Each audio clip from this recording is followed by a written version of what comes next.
Shalom, selamat pagi saudara-saudara. Saya hari ini ingin melanjutkan apa yang saya sudah sampaikan minggu lalu. Karena perihal atribut apa yang menjadi takdir bagi Kristus, itu juga harus menjadi takdir bagi gerejanya. Dan kita akan belajar bagaimana itu menjadi realita kehidupan yang harus nyata bagi kehidupan gerejanya di bumi ini. Mari kita berdoa lebih dahulu kepada Tuhan. Bapa, terima kasih untuk anugerah yang Kau berikan kepada kami. Kami bisa berdiam di dalam hadirat-Mu, di hadapan-Mu Tuhan, mendengarkan apa yang Kau perkatakan kepada kami. Kami tahu meskipun telinga kami mendengar, tapi kami tahu bahwa Roh-Mu yang kudus memampukan kami membawa firman itu, bahkan memimpin kehidupan kami, melangkah sehingga firman itu menjadi kebenaran. Terima kasih karena Kau memberikan kepada kami telinga rohani untuk mampu mendengar apa yang diperkatakan oleh-Mu Bapa melalui Roh-Mu yang kudus. Kami siap saat ini bagi Engkau. Kami lihat betapa dahsyatnya kami diciptakan oleh Engkau, dijadikan oleh Engkau, dibuat oleh Engkau, dan bahkan seperti apa takdir hidup kami. Kami berterima kasih oleh karena Engkau memimpin kehidupan kami secara nyata, dengan bukti-bukti, dengan realita yang ada dari apa yang telah Engkau kerjakan dalam hidup kami. Sekarang kami siap bagi Engkau Tuhan. Terima kasih demi nama Tuhan kami Yesus Kristus. Amin. Hari ini saya ingin lanjutkan lagi tentang atribut yang kelima, yaitu yang disebut dengan kerajaan.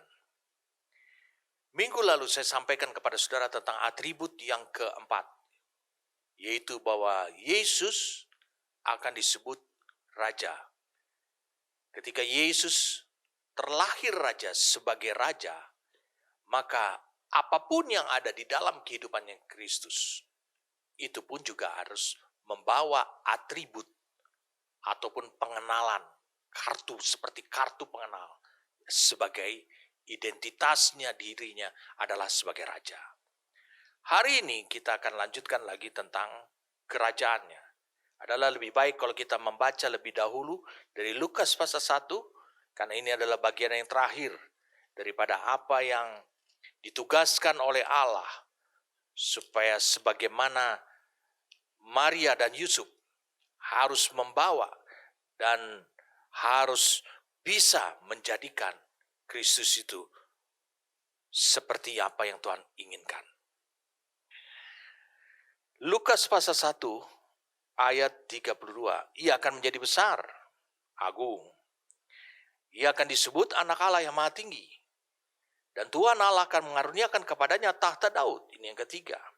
Dia bilang tahta Daud, yaitu adalah tahta yang kekal. Dan ia akan menjadi raja. Ia akan menjadi raja atas kaum keturunan Yakub sampai selama-lamanya. Dan kerajaannya tidak berkesudahan. Disebut di sini ada menjadi adalah raja atas kaum keturunan Yakub sampai selama-lamanya. Dan kerajaannya tidak akan berkesudahan. Kita tahu bahwa keturunan Yakub di sini adalah Israel. Itu sebabnya pertama kali Yesus membawa kerajaan Allah, pemerintahan Allah di dalam hidupnya, itu adalah diperuntukkan pertama kali adalah untuk bangsa Israel. Tetapi karena bangsa Israel menolak dia, bahkan membunuh dia, bahkan tidak setuju bahwa dia disebut adalah Mesias yang dimaksudkan oleh Allah, akibatnya kerajaan Allah yang ada pada diri Yesus itu diberikan kepada bangsa lain. Yang dimaksud bangsa lain ini adalah gerejanya. Hari ini saya ingin bagikan kepada saudara adalah poin yang kelima. Poin yang kelima ini merupakan atribut yang harus melekat pada diri gerejanya. Karena gerejanya itu diwujudkan oleh Yesus sendiri. Yang memiliki kerajaan itu dari dalam dirinya. Dia wujudkan menjadi realita, menjadi kenyataan ada di muka bumi ini dalam kehidupan di tengah-tengah dunia ini. Sebelum kita berbicara tentang kerajaan, adalah lebih baik kita memakai beberapa kalimat untuk mempertegas arti kata kerajaan. Kerajaan di sini itu adalah berbicara tentang area kekuasaan atau domain. Itu berbicara tentang area kekuasaannya seorang raja. Minggu lalu saya sudah pertegas pada saudara bahwa gereja juga memiliki atribut seperti raja, sama seperti raja, sama seperti Kristus. Gereja juga memiliki tahta. Jadi dia berkedudukan di sorga. Dia melakukan operasional kehidupan di bumi ini, tetapi dengan basisnya adalah di sorga. Nah, kalau begitu, tentu ada yang disebut dengan area kekuasaan ataupun domain daripada gereja Tuhan, daripada Kristus itu sendiri. Jadi gereja itu memiliki area kekuasaan untuk menjalankan pemerintahan Allah di bumi. Sebab, mengapa di bumi? Sementara dia berkedudukan di sorga. Sebab sorga dan bumi itu adalah milik kepunyaan Allah. Bukan milik kepunyaan dunia ini. Bukan milik iblis. Tapi itu adalah milik kepunyaannya Allah.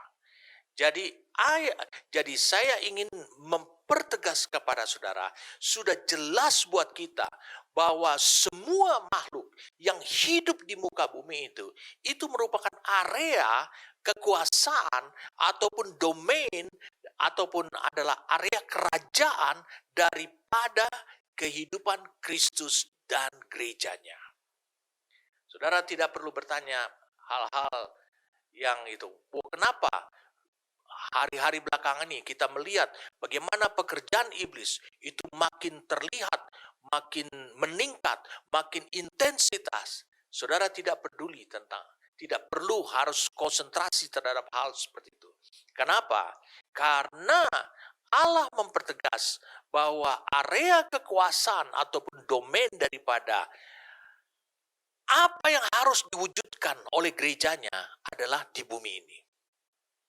Saya nanti akan pertegas kepada saudara. Jadi atribut kerajaan ini itu harus melekat pada kehidupan gereja. Aktivitas kehidupan gereja harus nyata di bumi ini. Bahwa dia memang membawa atribut dan takdir yang sudah Allah tetapkan buat dia. Bahwa dia akan membawa atribut kerajaan. Menunjukkan bahwa gereja memiliki domain atau area kekuasaan atas semua ciptaan Allah. Bukan hanya yang di sorga, tapi yang di bumi juga. Atas semua kehidupan makhluk di dunia ini. Saya ingin supaya saudara mengerti tentang tulisan Rasul Paulus. Mari kita lihat dulu tulisan Rasul Paulus di Roma pasal 8. Saudara bisa lihat ini. Itu sebabnya engkau harus berfungsi sebagai gereja yang mengerti area kekuasaanmu di mana.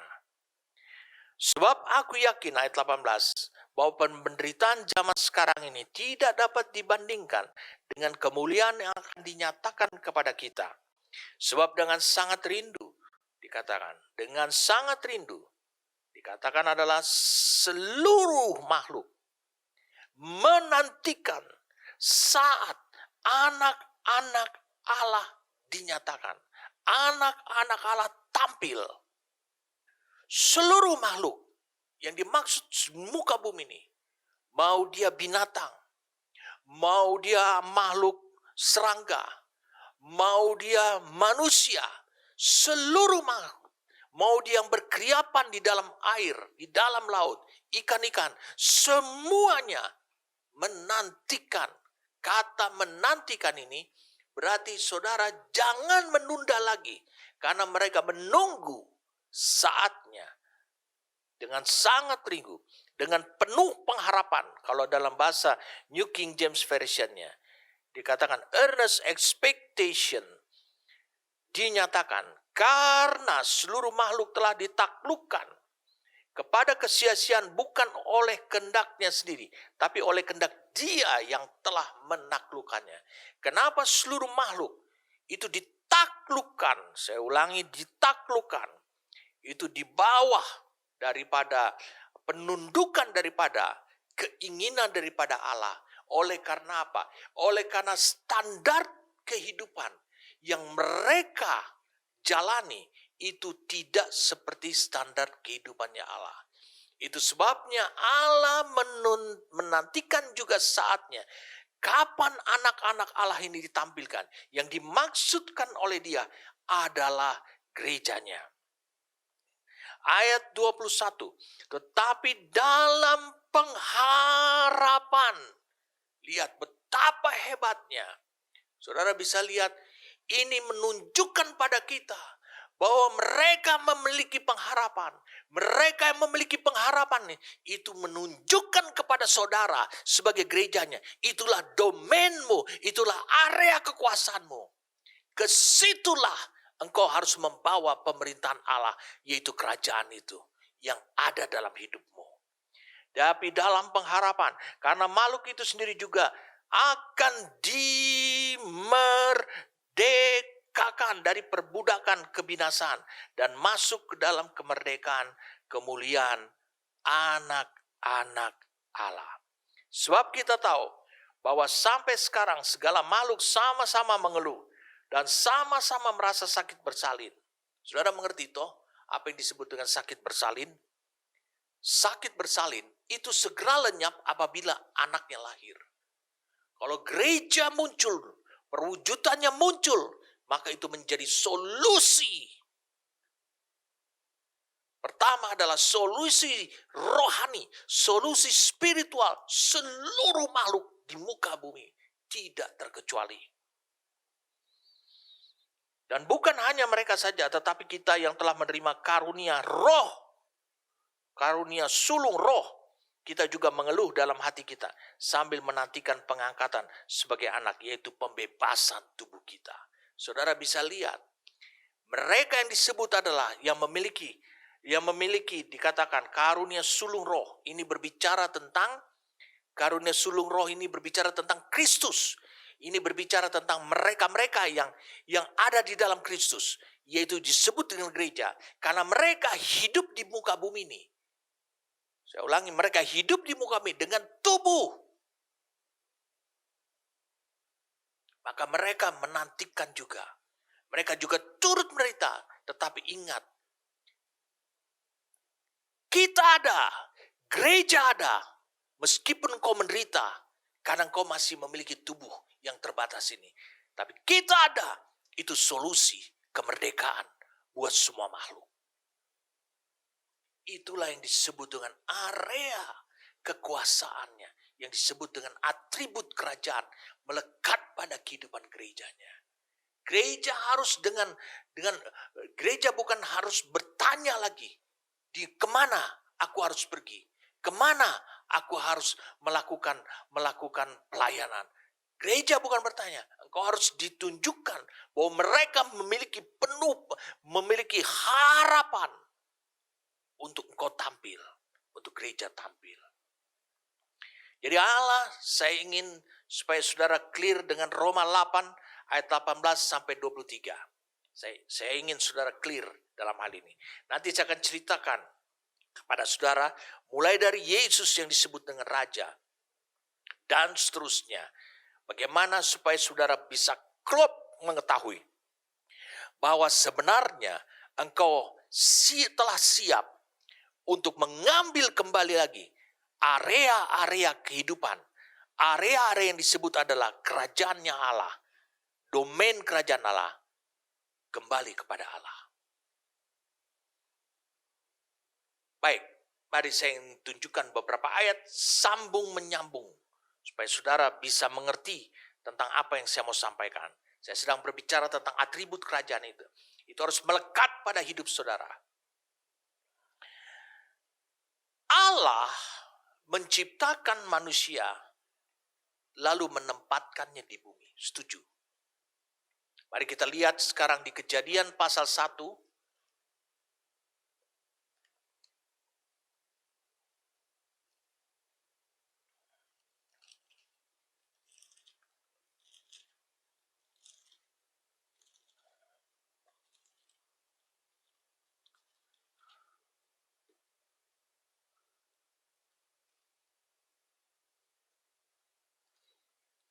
Kejadian 1 ayat 26, berfirmanlah Allah, baiklah kita menjadikan manusia menurut gambar dan rupa kita, supaya mereka berkuasa atas ikan-ikan di laut, dan burung-burung di udara, dan atas ternak, dan atas seluruh bumi, dan atas segala binatang melata yang merayap di bumi. Berkuasa dikatakan. Baiklah kita menjadikan manusia, supaya mereka bisa menggambarkan rupa Allah yang maha kudus, yang maha kuasa, dan maha tinggi. Maka Allah menciptakan manusia itu menurut gambarnya. Menurut gambar Allah diciptakannya dia laki-laki dan perempuan, diciptakan mereka. Lalu Allah memberkati mereka. Perhatikan baik-baik. Allah memberkati mereka, lalu Allah berfirman kepada mereka, beranak bercuculah, bertambah banyak, penuhilah bumi, taklukkanlah itu. Saya ulangi, taklukkanlah itu. Berkuasalah atas ikan-ikan di laut, dan burung-burung di udara, dan atas segala binatang yang merayap di bumi. Ketika Allah sudah menciptakan manusia, kemudian kita lihat pasal keduanya. Selanjutnya Tuhan Allah membuat taman di Eden di sebelah timur. Disitulah ditempatkannya manusia yang dibentuknya itu. Saudara bisa lihat, bisa pahami sekarang. Allah menciptakan manusia dan menempatkannya di bumi. Tapi mengapa Allah harus berkata demikian? Kalau Allah menempatkannya di bumi, dikatakan engkau harus bisa menggambarkan rupanya Allah ketika engkau hidup di bumi ini. Tapi mengapa Allah mengatakan demikian?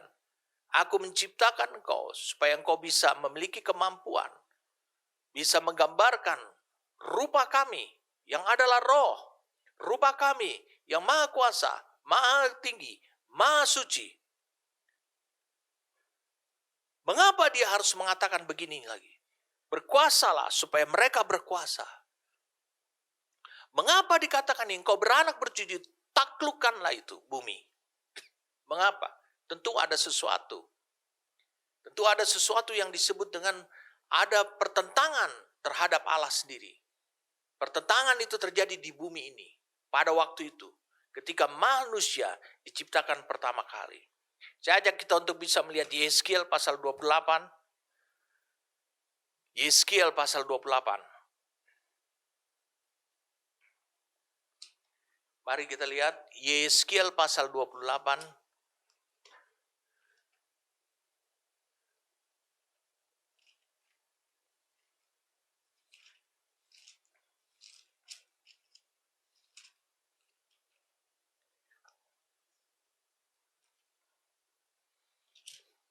Kita baca mulai dari ayat 11. Lalu datanglah firman Tuhan kepadaku, hai anak manusia, ucapkanlah satu ratapan mengenai Raja Tirus dan katakanlah kepadanya, beginilah firman Tuhan Allah, gambar dari kesempurnaan engkau, penuh hikmat dan maha indah. Engkau di Taman Eden, yaitu Taman Allah. Raja Tirus belum lahir di Taman Eden. Taman Eden tidak ada lagi setelah Adam berdosa. Mengapa? Karena Raja Tirus ingin supaya bangsa Israel bisa memahami, itu adalah gambaran bagaimana iblis sebenarnya. Tapi Raja Tirus bukanlah iblis, tapi dia ingin tunjukkan bagaimana sikap, bagaimana perilaku, bagaimana otoritas yang digunakan oleh Raja Tirus itu sama seperti apa yang dilakukan oleh iblis. Mari kita lihat sekarang ayat 15, dikatakan engkau tak bercela dalam tingkah lakumu, iblis. Di sini adalah Lucifer. Engkau tak bercela dalam tingkah lakumu sejak hari penciptaanmu, sampai terdapat kecurangan padamu. Iblis diciptakan oleh Allah. Harus lihat, iblis diciptakan oleh Allah. Jadi ketika iblis memberontak terhadap Allah, itu adalah satu pertindakan yang paling bodoh. Karena bagaimana dia bisa melawan, menentang Sang Pencipta. Dengan dagangmu yang besar, engkau penuh dengan kekerasan, dan kau berbuat dosa. Ini dosa yang dilakukan oleh iblis. Maka kubuangkan engkau dari gunung Allah, dan kerup yang berjaga membinasakan engkau dari tengah-tengah batu yang bercahaya. Hanya ada satu gunung Allah yang disebut adalah Sion. Itu tempat kedudukannya Allah. Jadi saudara bisa ketahui, gereja adalah menyerupakan tempat kedudukannya Allah. Engkau sombong karena kecantikanmu dan hikmatmu kau musnahkan demi semarakmu. Dikatakan kemana? Ke bumi kau kulempar, kepada raja-raja engkau kuserahkan, menjadi tontonan bagi matanya. Peristiwa kejatuhan iblis ini jauh sebelum manusia diciptakan oleh Allah di bumi ini. Jauh. Itu sebabnya Allah beralasan di Kejadian 1 ayat 26-28. Karena dia menemukan bumi. Sebelum manusia diciptakan, bumi gelap, samudra raya, kacau, tidak berbentuk. Kejadian 1 ayat 1 sampai ayat yang kedua. Lalu Allah berfirman di ayat yang ketiga, jadilah terang, maka terang itu jadi. Allah mulai menata kembali lagi dengan kekuatan daripada rohnya, dengan firman-Nya. Allah mulai menata kembali lagi. Oleh karena apa? Oleh karena bumi ini adalah domain kerajaannya. Ini adalah area kekuasaannya Allah. Itu yang disebut ini adalah area kekuasaannya kerajaan sorga. Kalau kita hubungkan demikian, jelas sekarang kita sudah mendapatkan pengertian. Kejadian 1 ayat 26 dikatakan berkuasalah engkau di bumi. Berkuasa atas semua makhluk. Karena apa? Allah harus mengatakan demikian. Karena iblis telah dilempar ke bawah. Dan iblis ini memberontak. Kemudian ketika Allah berbicara tentang keturunan kita, yang beranak bercuculah, dan dia bilang, taklukkanlah. Taklukkan itu hanya ada satu kata, perang. Peperangan adalah untuk memenangkan area demi area. Peperangan adalah untuk memenangkan domain demi domain. Area kekuasaan demi area kekuasaan. Jadi jelas, Allah menciptakan manusia, lalu memberikan perintah berkuasa di bumi. Sehingga bumi ini bisa kembali lagi menjadi domainnya Allah melalui manusia. Kemudian Allah, mengatakan adalah taklukkannya itu. Berarti Allah telah menyiapkan manusia dengan segala kekuasaannya. Sama seperti yang dia tunjukkan kepada saudara dan saya, kepada semua manusia. Dia melempar iblis dari tempat, dari gunung Allah. Melemparnya ke bumi. Itu adalah kemenangannya Allah.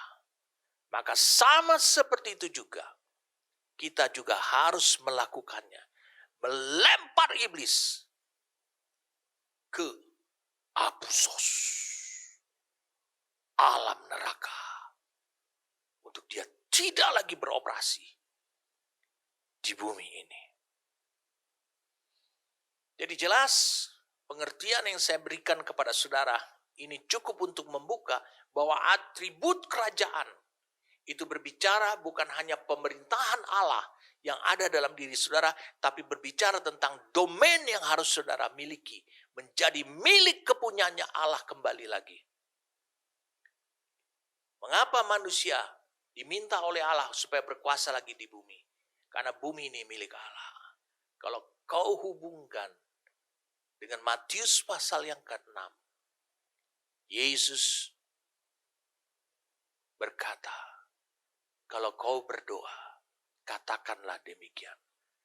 Bapa kami yang di sorga, dikuduskanlah namamu, datanglah kerajaanmu, jadilah kehendakmu di bumi ini sama seperti yang di sorga. Datanglah kerajaanmu ke bumi ini sama seperti kerajaan di sorga. Padahal bumi ini adalah milik Dia. Tetapi Allah tidak bisa seluruh bumi ini secara utuh masih berkeriapan iblis dan sekutunya. Jadi Allah mempertegas bahwa atribut daripada kerajaan ini yang melekat pada kehidupan gereja itu berbicara tentang mencakup alam roh dan alam nyata. Saya ulangi, mencakup alam roh dan alam nyata. Saya mohon saudara untuk bisa memahami, betulkah gereja sebenarnya memiliki atribut kerajaan? Mari saya ajak saudara untuk bisa menelitinya dari Alkitab. Pertama kali kalau kau buka di Wahyu pasal yang ke-12. Wahyu pasal 12. Ini adalah gereja yang disebut dengan gereja anak laki-laki.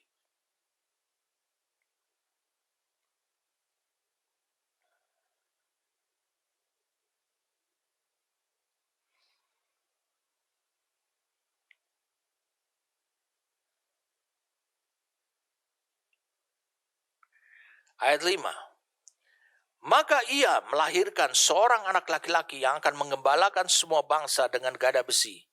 Tiba-tiba anaknya itu dirampas dan dibawa lari kepada Allah dan ke tahtanya. Perempuan itu lari ke padang gurun, di mana telah disediakan suatu tempat baginya oleh Allah, supaya dipelihara di situ 1260 hari lamanya.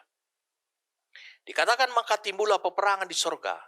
Michael dan malaikat-malaikatnya berperang melawan naga itu, dan naga itu dibantu oleh malaikat-malaikatnya. Tapi mereka tidak dapat bertahan. Mereka tidak mendapat tempat lagi di sorga. Mengapa mereka tidak mendapat tempat di sorga? Karena dari ayat yang kelima disebutkan di sini, tiba-tiba anaknya itu dirampas dan dibawa lari kepada Allah dan ke tahtanya. Di mana? Di sorga. Sehingga Allah punya alasan tidak ada lagi tempat buat iblis.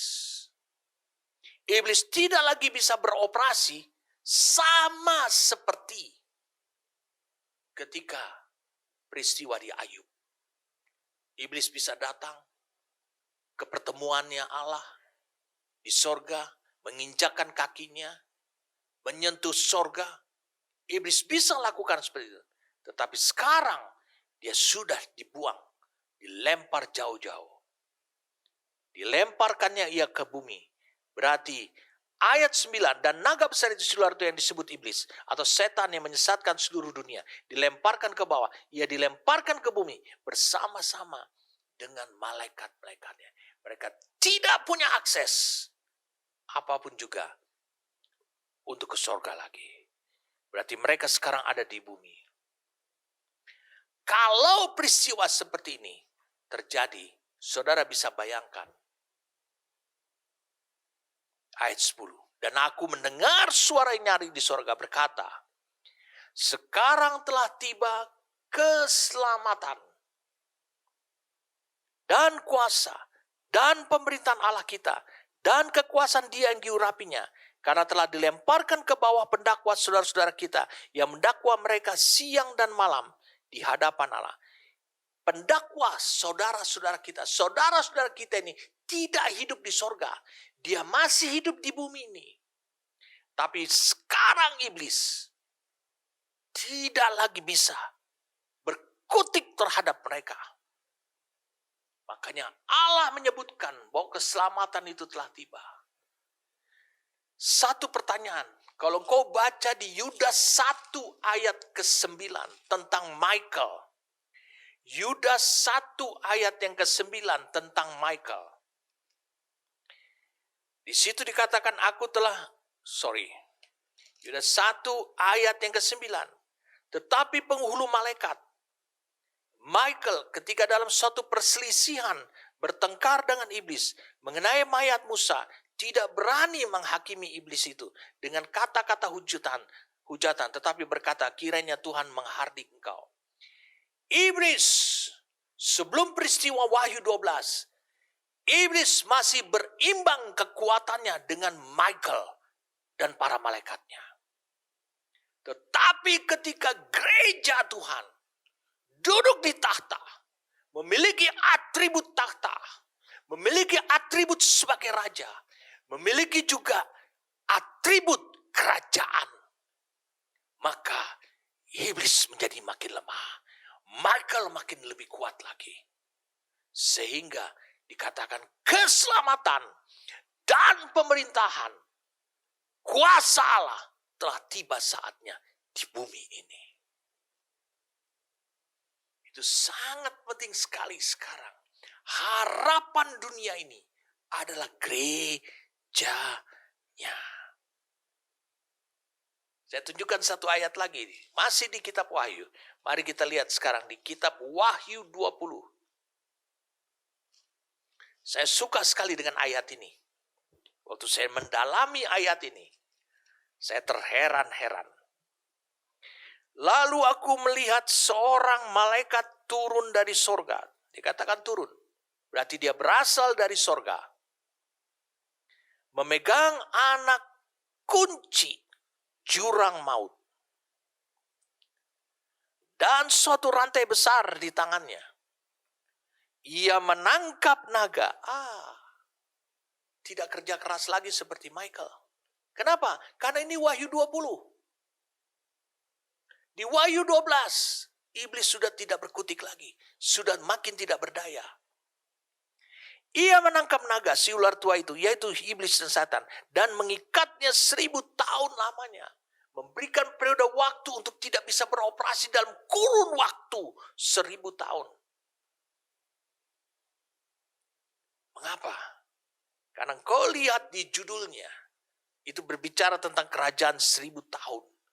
Kerajaan 1000 tahun akan dioperasikan oleh kehidupan gerejanya bersama dengan umat Tuhan. Jadi saudara bisa lihat, pahami sekarang, setelah malaikat Tuhan bisa membelenggu iblis, malaikat biasa, bukan Michael lagi. Itu karena gereja tampil dengan seluruh kekuasaannya bersama dengan Kristus. Kapan itu dia tampil? Pasal 19-nya. Dalam wujud perjamuan kawin atau pernikahan anak domba. Lihat. Perhatikan baik-baik. Pasal 19 ayat 7. Marilah kita bersukacita dan bersorak-sorai dan memuliakan Dia. Karena hari perkawinan anak domba telah tiba. Dan pengantinnya telah siap sedia. Dan kepadanya dikaruniakan supaya memakai kain lenan halus yang berkilau-kilauan. Dan yang putih bersih. Lenan halus itu adalah perbuatan-perbuatan yang benar dari orang-orang kudus. Dia bilang, perkawinan anak domba telah tiba. Pengantinnya telah siap sedia. Saya mau beritahu pada saudara, supaya saudara memahami ini. Ini adalah suatu wujud yang telah dikatakan Alkitab telah siap sedia. Gereja telah siap sedia untuk disatukan, manunggal. Suami dan istri itu adalah satu. Tidak ada yang boleh. Bahkan kekuatan Allah sendiri tidak bisa menceraikannya. Oh, betapa dahsyatnya saudara. Itu sebabnya Wahyu 20. Betapa hebatnya sekarang. Semua malaikat biasa saja bisa membelenggu iblis yang makin tidak berdaya.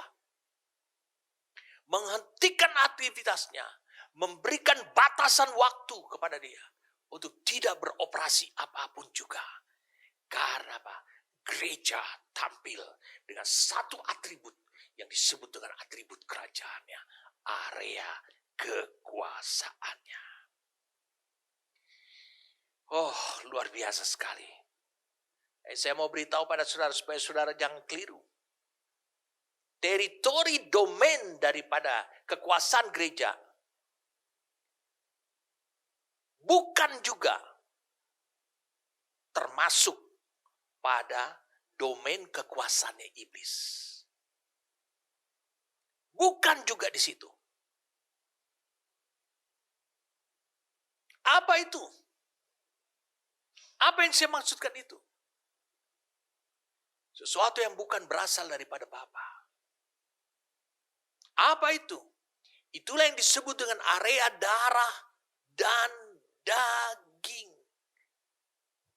Saya ulangi, darah dan daging. Ini perlu jelas buat saudara. Di 1 Yohanes pasal yang kedua.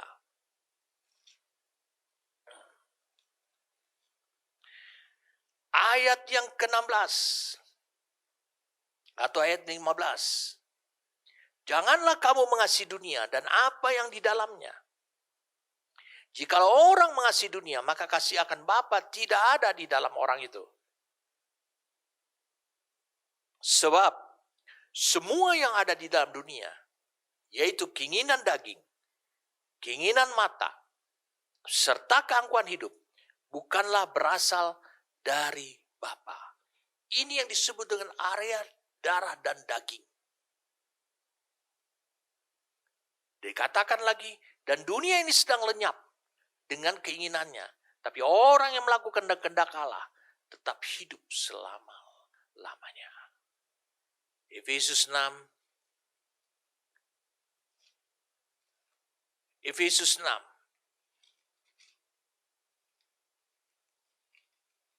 Ketika engkau sedang menggenapkan firman Tuhan di Kejadian 1 ayat 28. Taklukkanlah itu. Berkuasalah ayat ke-26-nya. Di bumi ini.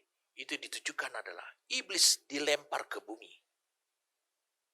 Iblis berupaya membuat kerajaannya, area kekuasaannya di bumi ini dalam setiap makhluk yang ada.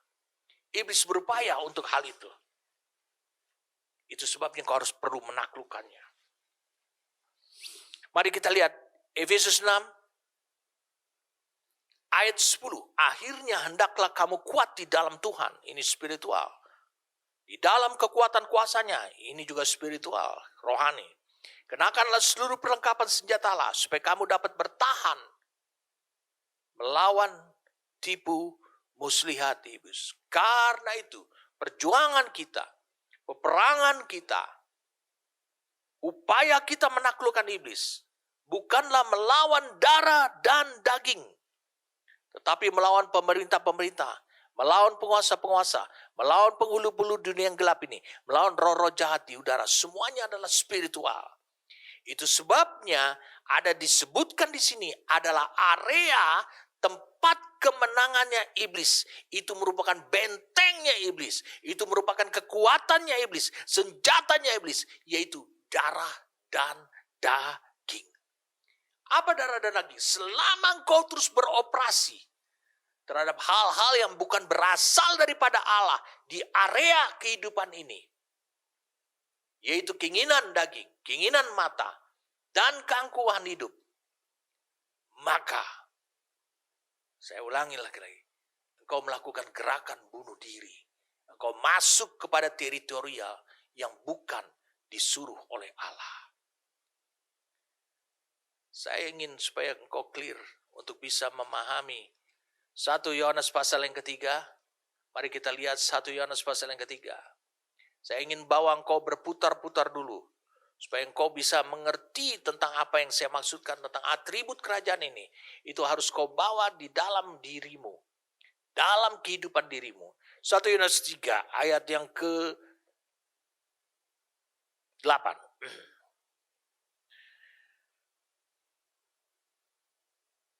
Barang siapa tetap berbuat dosa, berasal dari iblis. Kenapa dia berbuat dosa? Semua keinginan tadi.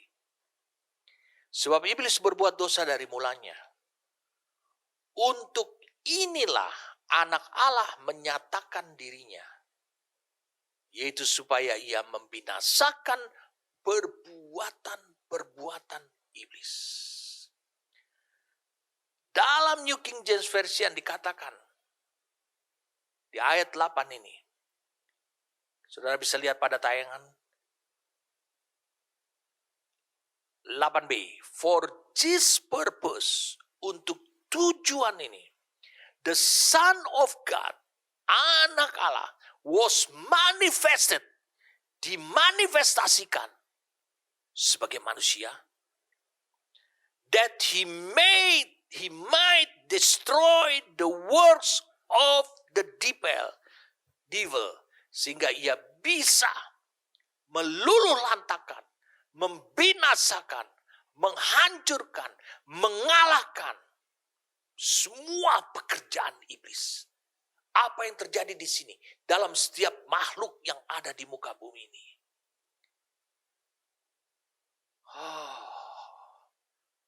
biasa.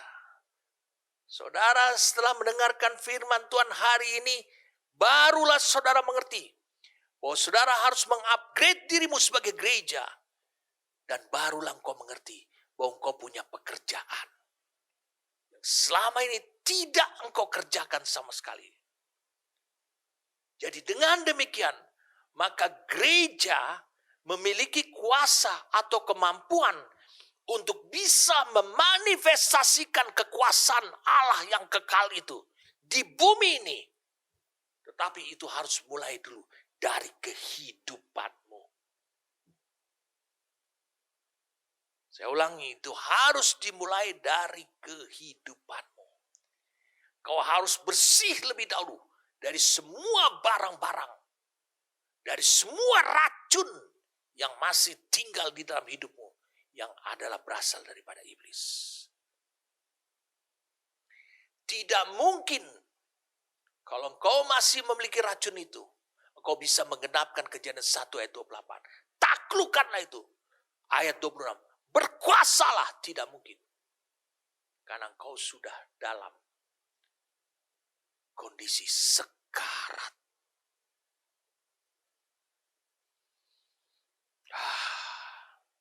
Luar biasa. Firman ini luar biasa sekali.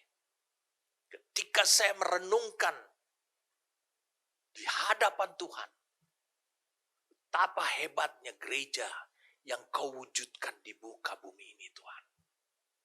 Tidak ada satupun kekuatan apapun juga yang bisa menandingi, menghalangi, membatasi gerejanya. Sama seperti apa yang terjadi pada Kristus. Tidak ada yang bisa menghalangi Kristus sampai ke Golgota. Tidak ada yang bisa menghalangi Kristus untuk dia dibangkitkan pada hari ketiga.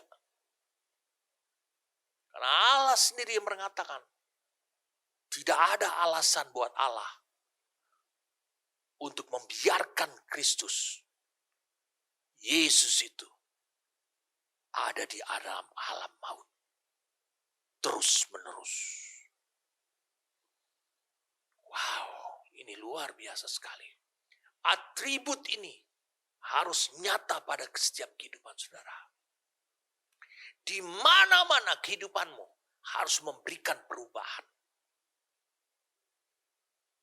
Tapi engkau harus bebas dari racunnya iblis.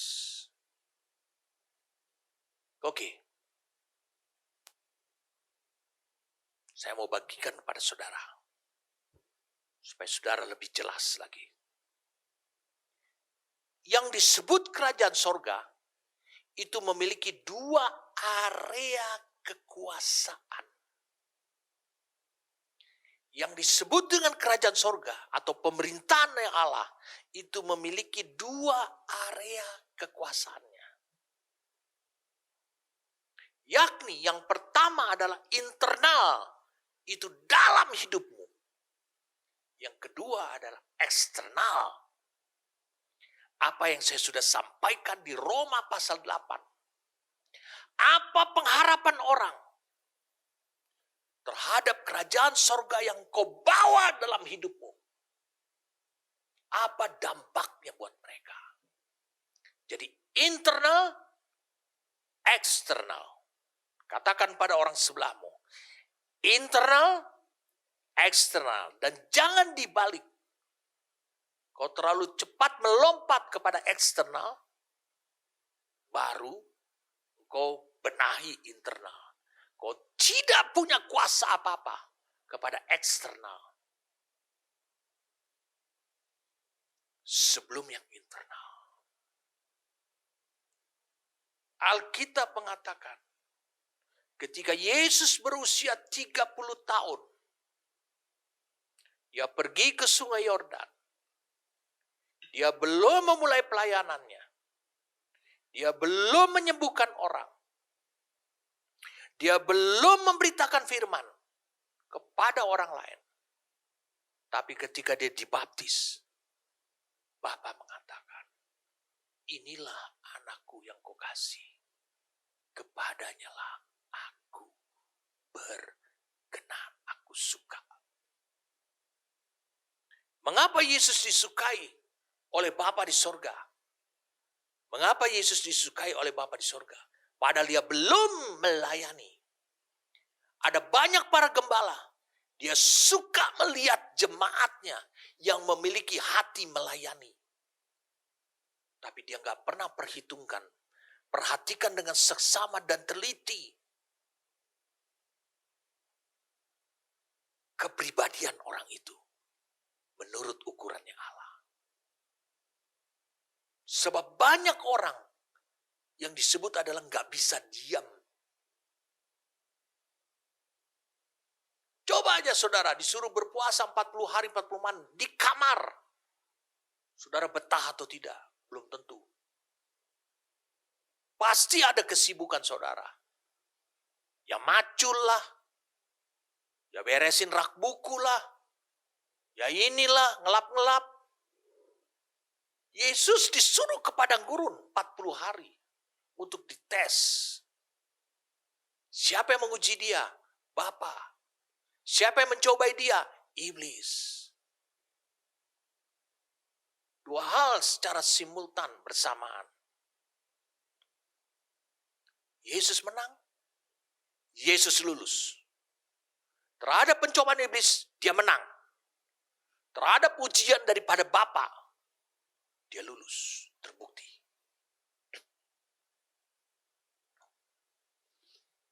Ketika dia menang, saudara lihat satu kalimat yang bagus sekali di ayat 17. Saya akan jelaskan minggu-minggu yang akan datang kepada saudara. Ketika dia menang terhadap pencobaan iblis, ketika dia sudah lulus terhadap ujian daripada Bapa. Ayat 17, sejak waktu itulah Yesus memberitakan, bertobatlah sebab kerajaan sorga sudah dekat. Bahasa Inggrisnya katakan, from that time Jesus began to preach and to say, repent for the kingdom of heaven is at hand. Sudah di tangan.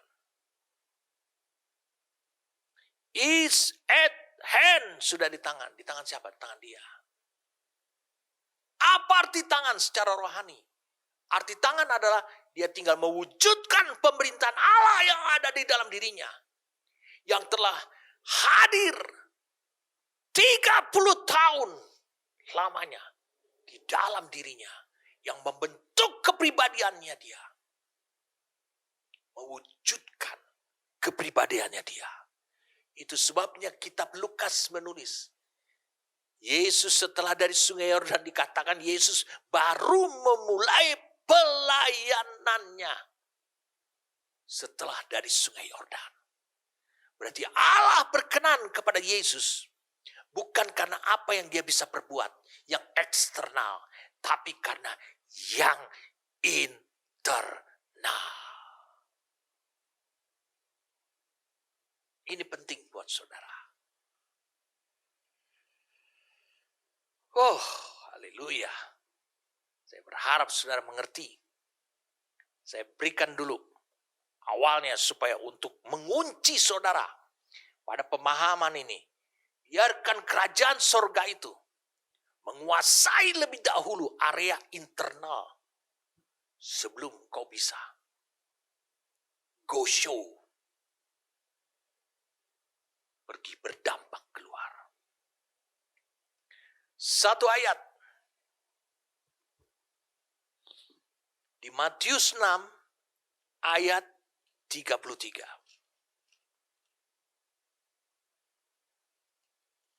Jadi saudara mengerti tadi? Bertobatlah karena kerajaan sorga itu sudah di tangan. Tangan ini arti rohaninya adalah perbuatan. Perbuatan dari apa? Dari pemerintahannya Allah, kerajaan sorga. Yang ada di dalam hidupnya dia. Yang telah terbukti. Yang dia lulus. Memerintah selama 30 tahun. Sekarang dia mau aplikasikan. Supaya berdampak secara eksternal. Mari kita lihat sekarang sama-sama Matius 6 ayat 33.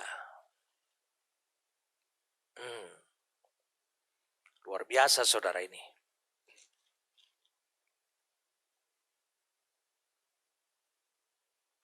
Tetapi carilah dulu kerajaan Allah dan kebenarannya, maka semuanya itu akan ditambahkan kepadamu. Ada paket, rentetan atau paket bawaan yang akan saudara terima, tidak perlu engkau cari, karena Allah membuatnya itu seperti suatu paket. Tapi carilah dahulu kerajaan Allah dan kebenarannya. Saya mengajak kita untuk membuka dua Alkitab berbeda. Karena ayat ini cukup sulit buat kita untuk kita memahami secara mendetail apa yang harus saudara aplikasikan dalam hidup saudara. Mari kita buka Matius 6 ayat 33 dalam bahasa Indonesia, Alkitab bahasa Indonesia sehari-hari. Minggu-minggu yang lalu saya pernah mengajarkan saudara untuk membuka Alkitab yang seperti itu juga. Karena bahasanya lebih mempermudah saudara. Matius pasal yang ke-6 ayat 33. Dikatakan demikian. Jadi, dikatakan jadi,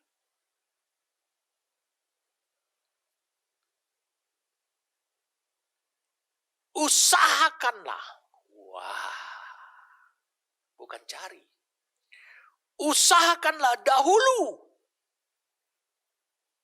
supaya Allah memerintah atas hidupmu. Itu yang dimaksud internal. Dan lakukanlah kehendaknya. Maka semua yang lain akan diberikan Allah juga kepadamu.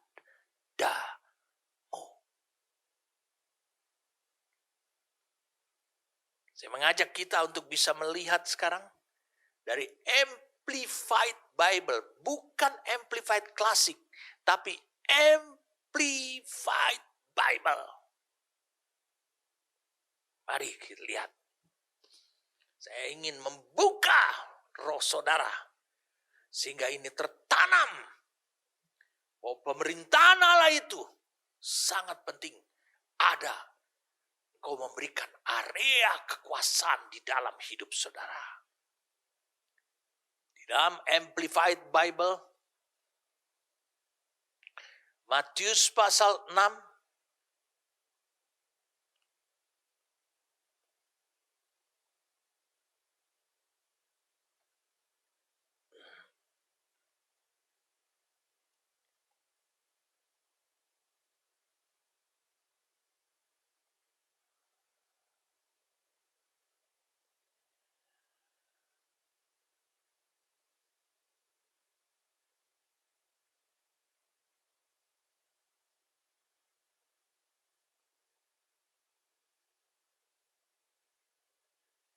Matius pasal 6,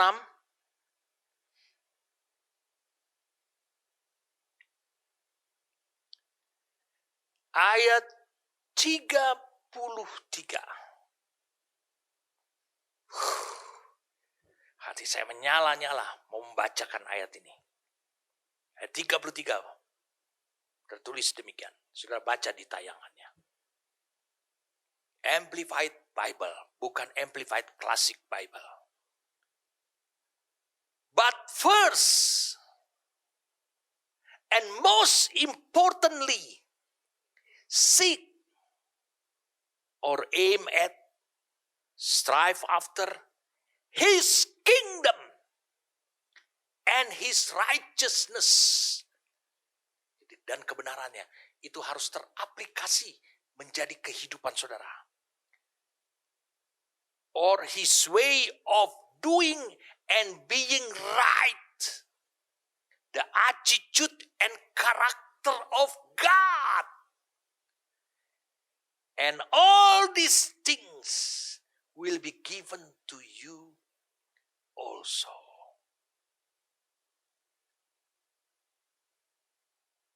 Saya terjemahkan bebas. Perhatikan baik-baik, saudara. Jangan sampai kau lompat dari tempat dudukmu. kencangkan ikat pinggangmu. Tetapi yang pertama dan yang paling penting, carilah itu artinya punyalah tujuan, perjuangkan kerajaannya dan kebenarannya. Apa itu kebenarannya? Itu menjadi kehidupan, yaitu caranya, cara Allah melakukan dan menjadi benar di dalam hidupmu.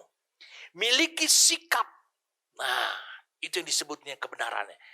Dan karakter Allah, itu yang harus pertama, itu yang paling penting. Dan semua hal yang lain akan diberikan kepadamu juga. Yes, luar biasa. Saudara lihat, Roh Kudus berkata-kata kepada saudara pada hari ini. Allah harus diberi tempat di area kekuasaannya dalam hidupmu. Ayat ini ditujukan kepada orang percaya, bukan orang yang belum bertobat.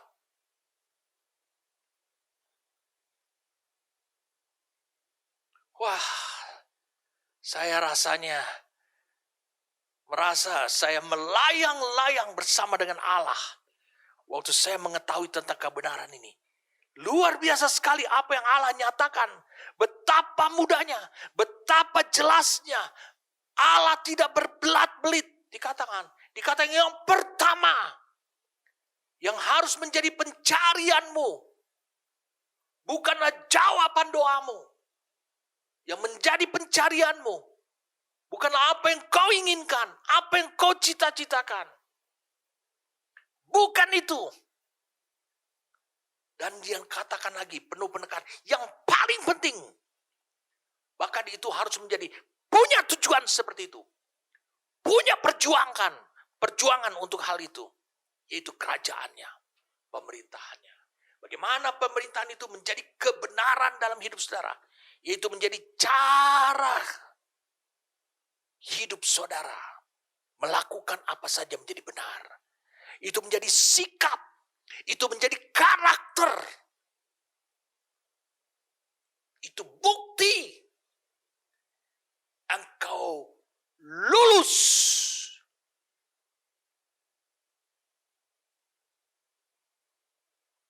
Di internal.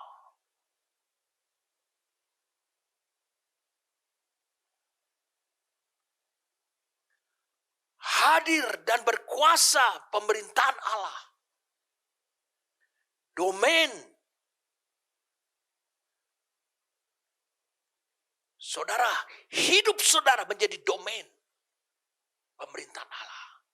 Baru saudara berbicara keluar sana. Adalah omong kosong. Adalah tidak benar. Tidak ada kuasanya. Apabila engkau memberitakan Injil kerajaan, sementara kerajaan surga tidak memberi entah, tidak menjadi realita dalam kehidupanmu.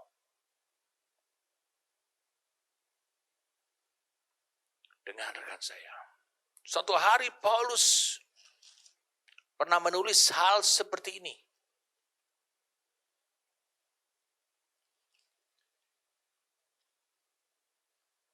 Sejak 40 tahun yang silam, saya bertanya-tanya apa maksud tulisan Paulus tentang hal seperti ini. Karena itu penuh dengan pertanyaan. Dia tulis kepada Timotius bahwa ada orang yang memberitakan Injil. Dia bilang dengan maksud yang tidak benar. Bahkan dengan maksud adalah untuk membuat Paulus itu makin terjepit. Saudara harus bisa pahami. Orang memberitakan Injil tergantung apakah pemerintahan Injil itu ada di dalam dirinya. Ini tidak berbicara tentang orang yang sudah selamat atau orang yang belum selamat. Bukan hal gitu. Tetapi yang Paulus maksudkan ini adalah ada orang memberitakan Injil, tapi berhidupnya tidak karu-karuan. Sementara Paulus hidup lurus. Itu sebabnya ketika ada orang yang diberitakan Injil oleh orang yang memiliki hidupnya tidak lurus seperti ini, mereka akan berkata, oh iya Paulus juga begitu tuh pasti itu. Pasti itu orang munafik. Jadi saudara bisa lihat, berbahaya sekali kalau engkau memberitakan Injil, tetapi Injil itu belum ada di tanganmu. Jadi perbuatan. Injil menjadi ada di tanganmu. Injil kerajaan ada di tanganmu. Engkau bisa berkata bertobatlah. Karena apa? Pertobatan itu telah dimulai dari dalam dirimu. Oleh Injil yang sama. Yaitu pemerintahannya Allah.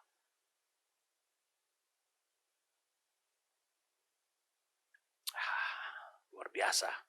Apa yang Paulus nyatakan kepada kita ini sungguh luar biasa. Internal. Baik. Hari ini saya akan bagikan tentang internal. Supaya saudara bisa secara tuntas. Saudara bisa mengalami kelegaan secara tuntas. Kerajaan Allah, pemerintahan Allah memerintah. Itu harus terlihat manifestasinya dalam kehidupan saudara. Saya ingin membuka satu ayat di Roma 14 ayat 17. Ini merupakan hal yang membuktikan dengan mudah apakah saudara telah memiliki kerajaan sorga dalam hatimu. Ayat 17, sebab kerajaan Allah bukanlah soal makanan dan minuman, tetapi soal kebenaran, damai sejahtera, dan sukacita semuanya oleh Roh Kudus. Jawab, sebab kerajaan Allah bukan apa yang masuk ke dalam, bukan apa yang mensuplai diri saudara, tapi apa yang muncul dari dalam keluar, itu maksudnya. Perhatikan ini. Saudara sudah membaca Matius 6 ayat 33 dalam bahasa Indonesia sehari-hari dan Amplified Bible. Di situ ada dikatakan tentang kebenarannya. Itu berbicara tentang sikap. Itu berbicara tentang karakter. Bagaimana menghasilkan karakter. Karakter yang baik itu seperti karakter yang baik itu adalah seperti buah daripada pohon yang saudara tanam. Berarti pohon itu berbicara adalah hati saudara. Di Markus 10 ayat yang kelima, 15, mari saya ajak saudara untuk bisa. Markus 10.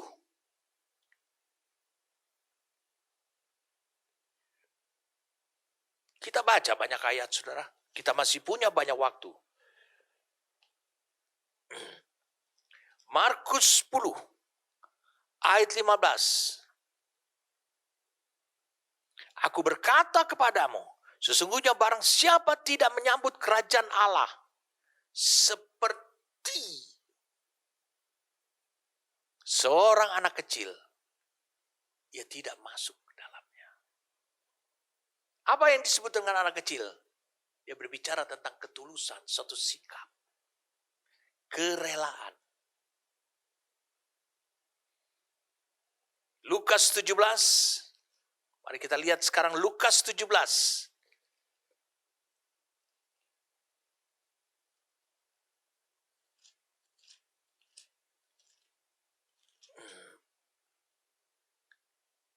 Ayat 21.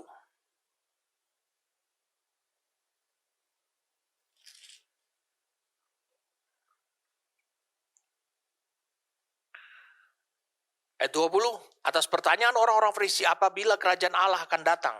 Yesus menjawab, katanya, kerajaan Allah datang tanpa tanda-tanda lahiriah. Gembira adalah tanda-tanda lahiriah. Jika orang tidak dapat mengatakan, lihat, ia ada di sini, atau ia ada di sana. Jadi tidak ada tanda-tanda lahiriah. Sebab sesungguhnya, dikatakan kerajaan Allah ada di antara kamu, di tengah-tengah kehidupan kamu. Dia muncul dari dalam. Dia tidak menunjukkan tanda-tanda lahiriah. Pasal 18, ayat 17. Sama dengan Markus tadi. Aku berkata kepadamu, sesungguhnya barang siapa tidak menyambut kerajaan Allah seperti seorang anak kecil, ia tidak akan masuk ke dalamnya. Ia tidak akan bisa masuki kehidupannya. Kemudian lagi, Yohanes 3, ayat yang ketiga. Kita baca semuanya. Supaya saudara mengerti yang disebut dengan internal ini sangat penting. Baru saya akan jelaskan bagaimana prosesnya itu. Yohanes 3, ayat yang ketiga. Yesus menjawab, katanya, aku berkata kepadamu, sesungguhnya jika seorang tidak dilahirkan kembali, ia tidak dapat melihat kerajaan Allah. Ayat yang kelima. Jawab Yesus, aku berkata kepadamu seorang, sesungguhnya jika seorang tidak dilahirkan dari air dan roh, ini firman dan roh, ia tidak dapat masuk ke dalam kerajaan Allah. Dia tidak bisa memasuki kehidupan di mana Allah memerintah dirinya. Nyata pemerintahan Allah, dia tidak bisa. Hanya melalui roh dan firman. Bukan semau gue. Bukan apa yang kau pandang. 1 Korintus 4 ayat 20. Saya jelaskan kepada saudara. Sebab kerajaan Allah bukan terdiri dari perkataan, hanya omongan. Tetapi dari kuasa. Berapa banyak orang dalam gereja terlibat dalam hal ayat 20 ini. 1 Korintus 4 ayat 20. Hanya omongan, tapi tidak terbukti. Kita lagi berbicara tentang internal. Hadir dan berkuasanya pemerintahan Allah atau domain area kekuasaan itu ada, harus ada dimulai dari hati orang yang sudah lahir baru. Saya beritahu pada saudara, hati orang yang sudah lahir baru, bukan hati orang saja. Hati orang yang sudah lahir baru. Karena hati itu, jadi kehadiran, kekuasaannya, pemerintahannya Allah, yaitu disebut dengan kerajaannya. Itu ingin merebut hati. Orang yang sudah lahir baru, orang yang baru lahir baru direbut rohnya, bukan hatinya. Itu sebabnya pemerintahan Allah belum bisa hidup memerintah dalam hati. Karena hati berbeda dengan roh. Tahun lalu saya sudah jelaskan masalah hati berbeda dengan roh. Apa yang disebutkan Roma 14 ayat 17? Roma 14 ayat 17. Hal kerajaan surga. Perihal kerajaan surga. Itu bukan soal makanan dan minuman. Itu berbicara tentang kebenaran. Kebenaran itu bukanlah firman Allah logos. Tapi kebenaran itu berbicara tentang firman yang ada yang saudara terima dan sudah saudara aplikasikan menjadi perbuatan, menjadi kehidupan. Berarti dia bukan hanya mengendap di rohmu saja. Dia sudah berinteraksi, bereaksi di hatimu. Memunculkan perbuatan. Kerajaan sorga itu berbicara tentang damai sejahtera.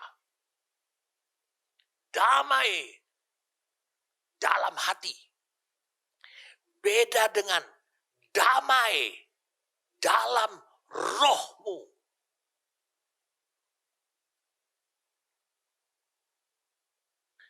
Damai dalam hati, beda dalam damai dalam rohmu.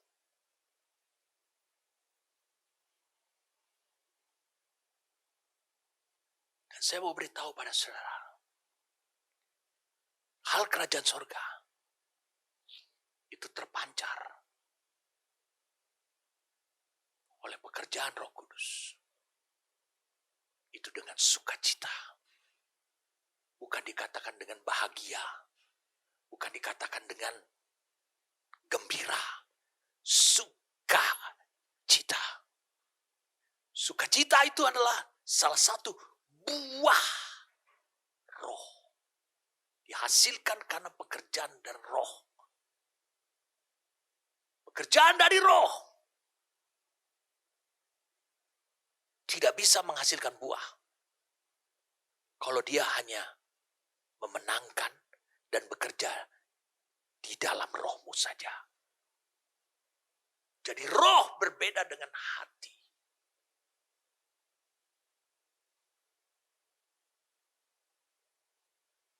Mari kita buka. Apa yang Allah janjikan? Saudara jangan depresi. Saudara jangan stres. Yeskiel 11.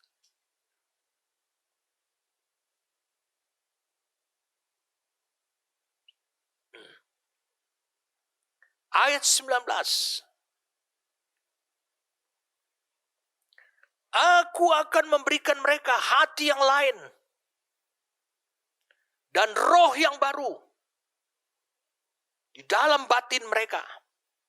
Dan juga akan menjauhkan dari tubuh mereka hati yang keras dan memberikan mereka hati yang taat. Supaya mereka hidup menurut segala ketetapanku dan peraturan-peraturanku dengan setia. Maka mereka akan menjadi umatku dan aku akan menjadi Allah mereka. Wow. Allah menjanjikan kepada Israel. Dia akan memberikan hati yang lain. Roh yang baru. Ketika engkau terima Tuhan. Ketika engkau dengarkan Injil. Rohmu mengalami lahir baru. Tapi hatimu belum. Allah menjanjikan. Dia akan memberikan hati yang baru. Hati yang lain. Hati yang taat. Mari saudara lihat ayat yang sama. Yeskiel 36. Karena di sini lebih jelas. Yeskiel 36 ayat 26. Kamu akan kuberikan hati yang baru. Dan roh yang baru di dalam batinmu. Dan aku akan menjauhkan dari tubuhmu hati yang keras. Dan kuberikan kepadamu hati yang taat. Rohku akan kuberikan diam di dalam batinmu.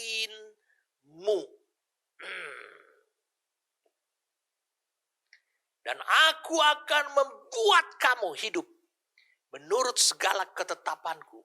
Dan tetap berpegang pada peraturan-peraturanku dan melakukannya. Ayat 27 di pasal 36.